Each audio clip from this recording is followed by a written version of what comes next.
உலகெங்கிலும் இருந்து இந்த நிகழ்வை கண்டு கழித்துக் கொண்டிருக்கின்ற சன் டிவியினுடைய ரசிக பெருமக்களே, உழவர் திருநாளான பொங்கல் திருநாள் வாழ்த்துக்களை உங்களுக்கு தெரிவித்துக் கொள்வதிலே மகிழ்ச்சி அடைகின்றேன். ஆரம்பிக்கிற போதே ராஜா என்ன சொன்னாரு ஞாபகம் இருக்கா? சாமானியர்களினுடைய காதல் என்பதை யாராவது சொல்ல முடியுமா? அதுதான முதல் கேள்வி. நான் சொல்றேன், ராஜா சாருடைய சில நண்பர்கள்ட்டெல்லாம் நான் அப்படி கொஞ்சம் லேசா பேசி பார்த்தேன். அப்புறம்தான் எனக்கு தெரிஞ்சது அவரே காதலிச்சு தான் கல்யாணம் பண்ணியிருக்காரு. அந்த காலத்துல கதை வேற மாதிரி போகுது. ஒருவேளை அதனால தான் இப்படி பேசுறாரோ? நீங்க இளைஞரா இருக்கும்போது காதலிப்பீங்களாமா, டூயட் பாடுவாங்களாமா? இந்த கால இளைஞன் மாத்திரம் அப்பா அம்மா சுட்டி காட்டுகிற அடக்கமான பொண்ணை கல்யாணம் பண்ணிக்கணுமா? உங்களுக்கு வந்த ரத்தம், எங்களுக்கு வந்த தக்காளி சட்னியா? என்னையா விளையாட்டு? நடுவர் அவர்களே, அந்த 3 பேரும் காதல் என்கின்ற புனிதமான உணர்வை எவ்வளவு கொச்சைப்படுத்த முடியுமோ அவ்வளவு கொச்சைப்படுத்தி பேசி இருக்கின்றார்கள். அதுல ராஜா சார் பேசினது, அந்த தம்பி பேசினதுக்கு அப்புறம் வரேன். புலவர் எப்படி பேசலாமா? தமிழ் ஆசிரியர் தானே அவரு. இப்போ ராமாயண கதை உங்க எல்லாருக்கும் தெரியுங்க. வால்மீகி எழுதிய ஆதி காவியத்தில் ராமனும் சீதையும் முன்னாடி சந்திச்சுக்கல, திருமணத்தின் போதுதான் சந்திச்சுக்கிறாங்க, அப்புறம் தான் காதலிக்கிறாங்க. ஆனால் அதை தமிழிலே கம்பர் எழுதுகிற போது திருமணத்துக்கு முன்பே அவர்கள் சந்திக்கிற ஒரு காட்சியை அமைத்து அண்ணலும் நோக்கினான் அவளும் நோக்கினாள் ஏன் எழுதினார் என்றால், இந்த தமிழ் நிலத்தின் மரபு ஒருவரை ஒருவர் புரிந்து கொண்டு காதலித்து அதற்கு பிறகுதான் திருமணம் செய்ய வேண்டும் என்பது. அப்படித்தாமா நானும் நினைச்சேன். கூடவே அப்பனும் நோக்கினான்னு இருக்கம்மா. இதெல்லாத்தையும் பாடமா சொல்லி தருவாராம், நல்லாசிரியர் விருது வாங்குவாராம். இங்க வந்து ஐயோ காதல் செய்தா எவ்வளவு பேர் கிளம்பிருக்கீங்க. இப்படி நாங்க 3 பேர் யாருக்காக பேசணும் தெரியுமா?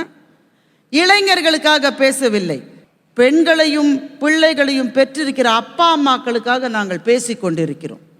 நீங்க தயவு செஞ்சு உங்க மகன்கிட்டயோ மகள்கிட்டயோ அவங்க மேல நம்பிக்கை வச்சு யாரை பிடிச்சிருக்கோ அவங்கள நீ கல்யாணம் பண்ணிக்கமா, நாங்கள் அதற்கு ஆசி சொல்லிக்கிறோம்னா பொழைச்சிங்க.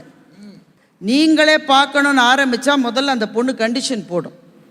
அப்பா நீங்கள் யாரை சொல்கிறீங்களோ அவங்களே நான் கல்யாணம் பண்ணிக்கிறேன்ப்பா. உடனே உங்களுக்கு ஒரே குளிர்ச்சியாக இருக்கும். நானே பார்க்கட்டாமா? நீங்கள் பாருங்கப்பா. ஆனால் ஒரே ஒரு கண்டிஷன்ப்பா. என்ன கண்டிஷன்?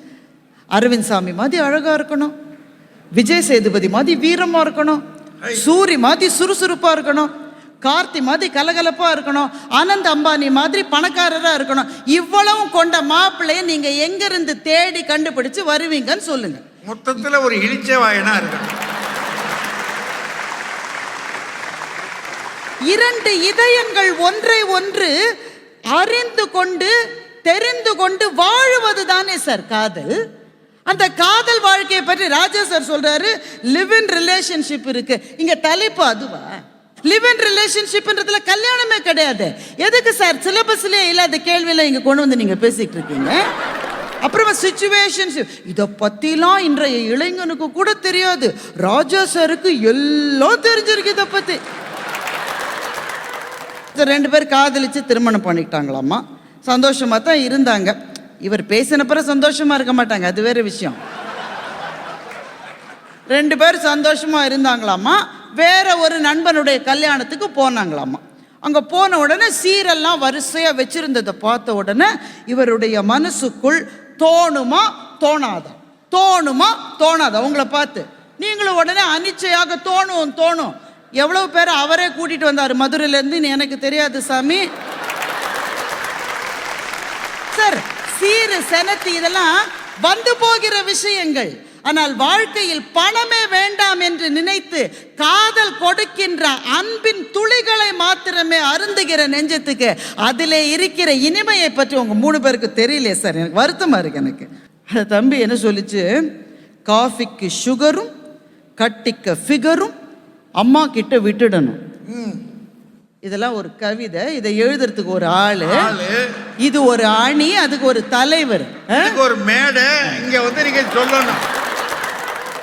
காஃபிக்கு சுகர் சரி, கட்டிக்க ஃபிகர், அது என்ன வார்த்தை தம்பி அது? ஒரு பெண்ணுனா ஃபிகரா உங்களுக்கு? அவளுக்கு மனசு இல்லையா? அவளுக்கு அறிவு இல்லையா? அவளுக்கு ஆன்மா இல்லையா? ஒரு பெண்ணை ஃபிகர் என்று சொல்லுகிற மனது கொண்டவர்கள் நீங்க. உங்களுக்கு காதலே அமையாது கட்டாயமா, அதனாலதான் அமையல உங்களுக்கு. சவிச்சாச்சு. சரி, அதுதான் பொறுக்கலான்னு பார்த்தாக்க பாட்டி சுட்ட வடை வந்து காதல் மாதிரியா எவனாவது தூக்கிட்டு போயிடுவானா? ஆனால் திருமணத்துக்கு பிறகு வர காதல் பாட்டி மாதிரியா யாருமே தூக்கிட்டு போ. ஒரு நல்ல ஊமை அந்த அணிலேருந்து வந்து நீங்கள் யாராவது பார்த்தீங்களா? புலவருக்குன்னு கிடைக்கிறதெல்லாம் நினச்சா எனக்கே கஷ்டமாக இருக்குங்க. ஒரு ஆள் மனைவியை நம்ப வைக்கிறதுக்காக பையக்குள்ளே மிக்சியை போட்டுக்கிட்டே போயிருக்கேன் பார்த்தீங்களா? அந்த அம்மா ஃபோன் பண்ணுற போதெல்லாம் கரெக்டாக எலக்ட்ரிக்கல் பாயிண்ட் கிடச்சி மிக்சியை போட்டிருக்கான். உள்ள ஒன்றுமே போடாமல் மிக்சி வேற அரைச்சி சத்தம் போட்டிருக்கு. ஏன் சார் பொய் சொல்லலாம் சார், ஏக்கரா கணக்குலலாம் சொல்லக்கூடாது. நம்புற மாதிரியாவது ஏதோ சொல்றீங்களா நீங்க? எல்லாம் அறகுறை. இந்த காலத்தில் ஏன் அரேஞ்ச்டு மேரேஜ் என்பது சரியாக வராது? காதல் என்பது திருமணத்துக்கு பிறகு நிதானமாக செய்து கொள்ளலாமே. 3 பேரும் இங்க இருக்கிறவங்கள திருமணமாய் 1 வருஷம் 2 வருஷம் 3 வருஷம் ஆனவங்க இருப்பீங்க நிறைய பேர். உங்களை பார்த்து நான் கேட்குறேன், திருமணமான பிறகு எத்தனை தடவை நீங்கள் ஐ லவ் யூன்னு மனைவிட்டு சொல்லியிருக்கீங்க? சொல்லமா தோணும். அவர் பாருங்க இல்லைன்ற சார். திருமணத்துக்கு முன்னால தான் சார் அந்த காதலுக்கான அந்த விசை இருக்கிறது, அந்த இடம் இருக்கிறது, அந்த பொருள் இருக்கிறது, அந்த மனம் இருக்கிறது. கல்யாணம்னு ஒன்று ஆன உடனே கடமைகள் போட்டு அழுத்துன்னு அழுத்துது சார். திருமணமான 10 நாள் அவனுக்கு லீவ் இருக்கு. அந்த 10 நாளே இந்த வீட்டில் விருந்து, அந்த வீட்டில் விருந்து, அந்த கோவிலில் நேர்ச்சை, இந்த கோயிலில் பிரார்த்தனை. இது முடிஞ்ச உடனே தொழிலுக்கு போனால் ஒரு நாளைக்கு 12 மணி நேரம் 14 மணி நேரம் வேலை செய்ய வேண்டியிருக்கு.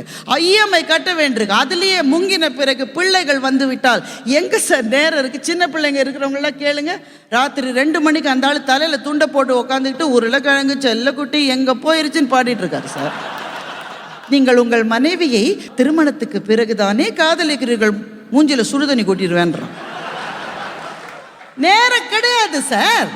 காதலுக்கென்று இயற்கையும் கடவுளும் ஒரு பருவத்தை வைத்திருக்கிறார்கள் என்றால் அது திருமணத்துக்கு முன்பே இருக்கிற பருவம். அந்த நினைவுகள் தான் நிறைவு வரை கூடவே வந்து கொண்டிருக்கின்றது. காதல் திருமணங்கள் முறிந்துவிடும் திரும்ப சொல்லியிருக்காங்க. முதல்ல உங்க இளைஞர்களை நம்புங்கள். இளைஞர்கள் எல்லாம் தப்பா காதல் செய்யறாங்கன்னு அவங்க சொல்றாங்க. 17 வயதான குகேஷ் என்கின்ற புயல் இந்திய சதுரங்க அரங்கத்தில் இந்தியாவினுடைய கொடியை பறக்க விட முடியும் என்று சொன்னால், அப்ப சாதனை செய்வதற்கு இளைஞர்களுக்கு முடியும் என்றால் தன் மனம் கவர்ந்த ஒரு பெண்ணையோ ஒரு ஆணையோ தேர்ந்தெடுக்க நம்முடைய இளைஞர்களால் ஏன் முடியாது? நம்முடைய சமூகம் சமத்துவ சமூகமாக வேண்டும் என்று சொன்னால் அப்பா அம்மாக்கள் தங்களினுடைய பிள்ளைகளை நம்பி அவர்களினுடைய காதலை அங்கீகரித்தால் 2 குடும்பங்களும் ஒன்றுபடும், 2 மனங்கள் ஒன்றாகின்ற அந்த வாழ்க்கை தான் நிறைவு வரை இன்பத்தை தரும் என்று சொல்லி திரும்பவும் பொங்கல் திருநாள் வாழ்த்துக்களை சொல்லி முடிக்கின்றேன். நன்றி, வணக்கம்.